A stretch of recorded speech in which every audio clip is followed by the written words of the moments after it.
That's a good sign. We got NFTs in here. So today we're going to be checking out Legend of Ymir. Pretty sure that's how you pronounce it. It just dropped this morning. So we're going to check out the gameplay. The graphics look on point, but same thing happened with Raven 2. And that game is not turning out very well. So we got some classes here. The Warlord, and again, looks great.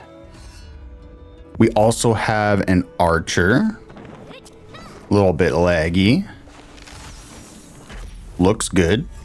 Volva. That is our Divine Sorcerer, it looks like. We have a Scald. And this is going to be our support. Infuse allies with courage and energy. It's like a bard, basically. And a Berserker. So I am partial to mages, but I think this time we're going to go with the Warlord. And no character creator, it looks like. And whoa, that's too far, too fast. And we actually can't change it in here because it just exits it. But this is pretty cool because we can test which monsters, not we can test the classes before we play them. So got a dodge there. Was that a dodge? I don't think so. It's got a long cooldown. Okay. That's our dodge, yeah. An F, is that our basic attack? Looks like it. And then we have all these skills here. So we'll spam some of those. Combat looks like it's going to be pretty fluid. Definitely not for PC though. This is very awkward. Looks good though. F1 keys, I don't even have F1 keys on my keyboard. I got a 60% keyboard. So it'd be interesting to see how this plays on mobile because there's a lot of skills on screen. Oh, we do have a character creator. Okay. We got Odin, Heimdall, Vidar, and Frey. Interesting.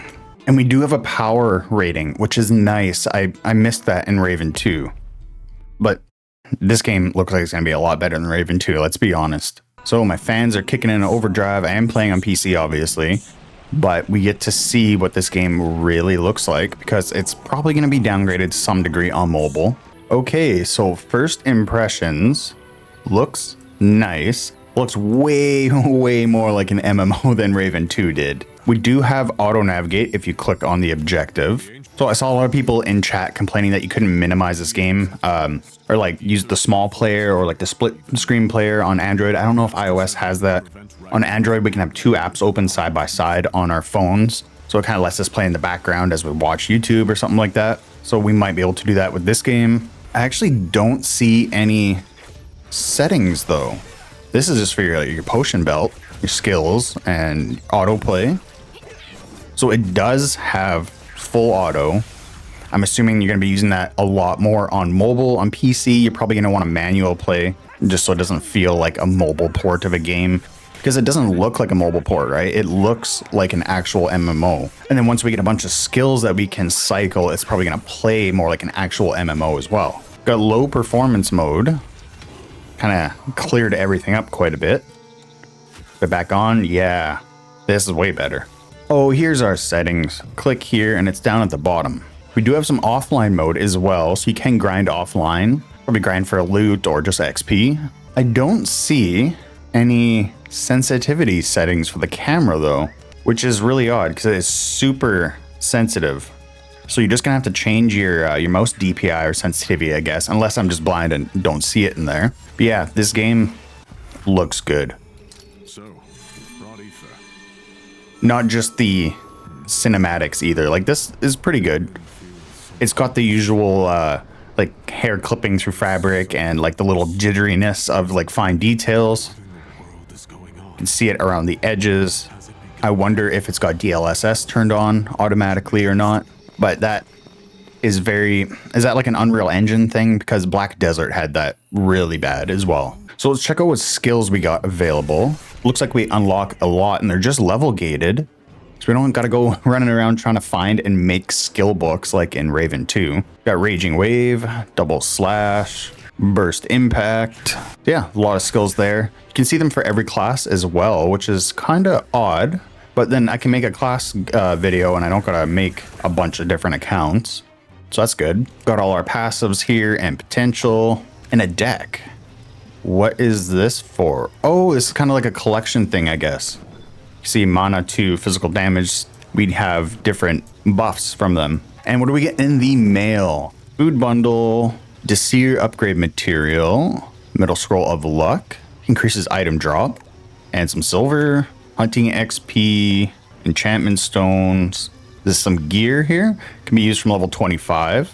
Summoning ticket. Okay, nice. So there is a gacha in here. Obviously, it's a mobile game, right? Well, mobile slash PC. This one's much more mobile slash PC than Raven 2. In my books, so far. Like, I could be wrong, right? So we're going to grab all of this stuff. Now, do we have a map? Oh, got interrupted. We're going to get into some mischief over here. See if we can change the camera. No, that's PvP mode. Whoops. So we have a fully manual camera. We get the close, kind of like third person, regular one. Wonder what the difference is between those two. So playing manual now. This camera is way too sensitive. Oh, so do we have tab targeting? We do have tab targeting. Okay, so that helps out a ton. Oh, yeah, not used to it yet though.